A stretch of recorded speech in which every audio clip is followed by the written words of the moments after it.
Avatar was the most extraordinary experience of your career so far. Can you tell us about that experience from interview to Oscar? Oh, yeah. Okay, it was, I don't know, incredible, I said? Okay. Quoted. I think challenging. It was definitely challenging.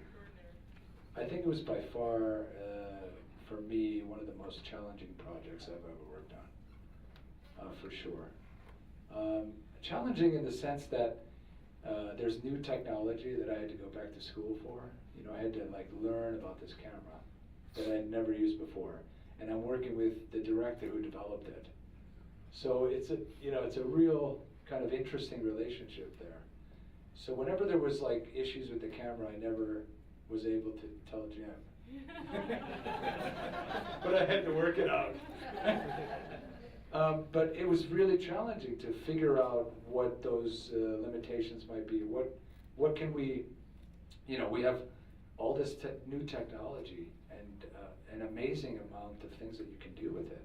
So the openness or the universe being open to you sometimes is a little scary. But I approach it just like any other project. Go in, test, and find out everything you can about the camera, and just kind of innocently just went in and did the work. Whether it was going to be like mounting lights on desks or figuring out a new way to light somebody, or the amount of time, it's incredible the amount of time that we spent on that film, making that film, with an obsessive, personality like Jim. I mean, the amount of hours that we spend on things. Just to give you an example of a work week, Monday 18 hours, Tuesday 16 hours, Wednesday 17 hours. It's almost like you're spending your every waking day, every waking hour there. And it's not so easy either, because every shot goes through the same criticism, the same sort of scrutiny. Every shot is, observed through a 3D projector, and we analyze every shot. How can we make it better? I mean, it's incredible to be able to do that, but it's also challenging. It's also tough on you. But I think we're able to achieve some great things in that film. To give viewers at least the experience of the film. And it was important for Jim that whatever we did, because I was involved in the real aspects of the film, which was not the motion capture, but the actual physical sets with actors. That was the visual style that the computer-generated things would go from. We had jungle scenes, and it was important to Jim that those jungle scenes had some sense of reality from when we lit them, and whatever they look like in the real world was important for him to create that later digitally, and that was kind of my job on the film. Can you elaborate on it a little bit? Like, how did you do it? You're combining live action with CGI. You're working with physical sets with green screen background with this new 3D camera technology. How did you light it? Like, just kind of elaborate on that process a little bit. Well, every shot kind of, just shot by shot, scene by scene.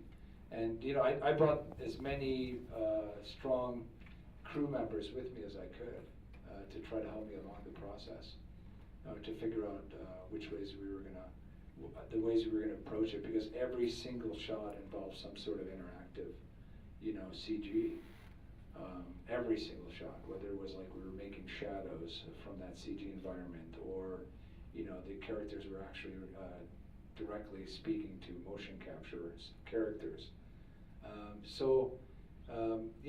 I just kind of approached it like every other movie, day by day and scene by scene, to try to make it do as good of a job as I could. That's all I could do, really, and just humbly approach it, I think. You turned down shooting Ridley Scott's Black Hawk Down. For what reason? Oh, Black Hawk Down was interesting because, how'd you know about that?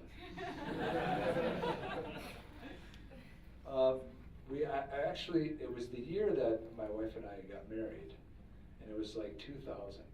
And Ridley Scott had flown me in from, at the time I was working on a Randy Harlan film called Driven with Sylvester Stallone. And he had flown me in for an interview. And I'm like, this is a huge, okay, Ridley Scott is calling me in for an interview. And not only that, I get married, and the first offer right after I get married is going to Morocco to shoot Black Hawk Down. And by that time, it was like in the middle of the year, and my wife is pregnant with our first child. So we discussed like going to Morocco or going to Italy and getting a doctor in Italy and me flying back and forth.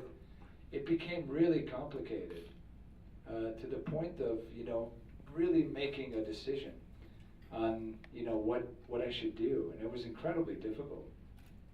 I sat in our guest house and just like, you know, was in anguish for a really long time. It was the opportunity of my lifetime, career, you know, Ridley Scott.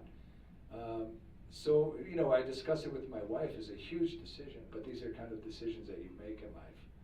And I decided not to do it because it just became too complicated for us to have our child. And, you know, it was important for me to be there for my wife during the process. So I just chose not to do the film. And at the time, it was something that was really difficult to discuss with them. You know, like, I can't do it. I really can't. So I finally had to pass on the film. But my passing on the film allowed me to do Training Day.